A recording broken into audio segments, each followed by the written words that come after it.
So I've had this drawing I did a while back, kind of just laying around, and I finally went ahead and edited it. I've been gone for a really long time. I've still been drawing in the meantime, just working on different things, drawing in my sketchbook, and I just honestly kind of procrastinated. And once you put things off, it's really difficult to get back into it.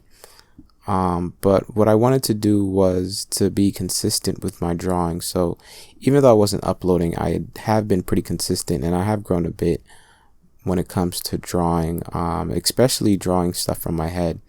But I decided to do Sasuke because one of my most popular videos was of Itachi. So I figured I'd do another drawing with Sasuke and Itachi. The one I did previously was a collage. For this one, you have Itachi kind of in the background, and Sasuke kind of yelling out in anguish his lost brother. These two are definitely one of my two favorite characters in the whole Naruto series. So it was really fun to do this. I kind of just wanted to, do a basic drawing, do the line work in pencil, sketch it out in pencil, and then go through and do the line work in ink. It took probably like 5 hours or something like that, and that's pretty much because I was doing it on and off. And I one day I did the sketch, and then the next day I did the line work. I didn't sit down and do this all at once, and just went with my micro pens and my Sharpie pens, and did the line work. I think the hardest part was pretty much just drawing the faces. That's something I usually struggle with. The body parts are a bit more easier because you have a bit more flexibility. You don't have to be 100% accurate. It's always kind of, I guess you kind of have Itachi in the background because of the impact he's always had on Sasuke throughout the whole series. And, basically his whole character arc was just him kind of dealing with the loss of his brother. So it was pretty cool just to find a drawing that someone did where, the theme was Sasuke, and I guess Itachi's kind of in his head, in his background, still influencing him even in the grave. So I thought that was pretty cool. After the line work was laid out, I went ahead and just used some Prismacolor markers to color in the blacks. Usually I like to do all the black areas first because you can kind of just focus on the negative space. After that, focus on the blank areas, but still not have to worry about crossing over colors and accidentally getting, like some red into a different color, because nothing is pretty much going to show up on the black. With the grays, I kind of just went in with the grays, a dark gray, and double layered it so that you can get rid of some of the little streaks that you see there.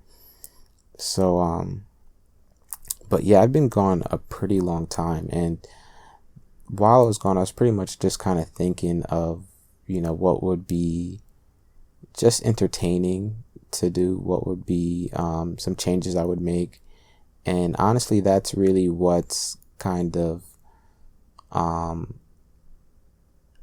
caused a lot of the procrastination, because you just want to figure out how to do things and make it perfect, and kind of look at your faults and figure out what you could be doing differently.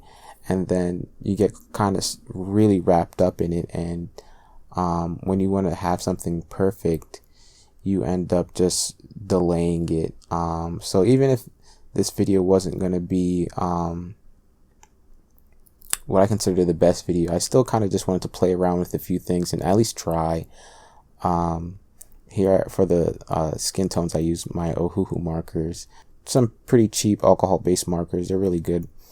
Usually when I do these drawings, I also kind of focus on doing the centerpiece first. But for this one, I did the background, and I did the background first, and it did look very, I think because the background was a person is kind of why I did it first. So I didn't even think about Sasuke as being the centerpiece. And it's kind of funny how it turned out because he kind of looks like a ghost. Sasuke kind of looks like a ghost in this, just all white. And when, you know, Itachi is really supposed to be the ghost in this, but it looks like he's kind of been through a battle. He's got a bunch of scuff marks on him, and it's kind of crazy because in the anime, it's like you're not really sure of Itachi's intentions, and as the series goes on, you kind of learn what actually happened. And I mean, Itachi's almost kind of like a villain, maybe an anti-hero, because I guess he couldn't find any other way to protect the Leaf Village without killing off his whole entire clan. A theme that I kind of noticed with a lot of my drawings was that most of my backgrounds weren't landscape. Even with this one, it's not really landscape, it's just a person. So that's something that I've also been working on, is just kind of doing different drawings where I actually do buildings and plants and trees in the background, and that's really helped me grow. Just kind of focusing on just doing things that I'm not good at, things I'm uncomfortable with doing. And again, even though I haven't really been uploading, I've been doing a lot of drawings, doing a lot of concepts, coming up with character designs, and doing a lot less sketching with references, just kind of thinking of stuff out of my head and really flowing with it, because it kind of forces you to think on your feet and take into account perception and the way that objects are distorted at different views. And it's been really cool. But I usually just go back to drawing anime if I kind of just want something fun to do. Like whenever you want to just relax and kick back, you can kind of just come back to drawing Naruto or One Punch, and just kind of see how they draw the characters and the figures, and you start to memorize all of that and remember like the way that certain body parts are at mostly unconventional angles, because they have such weird poses, because they're ninjas. So you get to see how to draw fight scenes and do different poses and stuff like that. Another good thing to do is to watch the anime. I've watched some of the Boruto anime, just pretty much the one where it's Sasuke and Naruto versus Momoshiki, and you get to really see the way that they animate it and draw it out, and you can pause it and look at it frame by frame, and you really get to understand like the complexity that goes in to creating fluid motion, and the way that certain body parts bend and certain landscape reacts to different forces. I get to see kind of just the way that the animators are able to just basically put different poses, different shots together, and come up with some really, really cool action sequences. It's really, I think, one of the best ways to improve is to kind of just watch people that are better than you at drawing. But with that said, that's pretty much the end of the video. Gonna try to be consistent and upload a lot more different pictures, different videos for you guys. Really hope you enjoyed, and I guess I'll see you in the next one. Peace.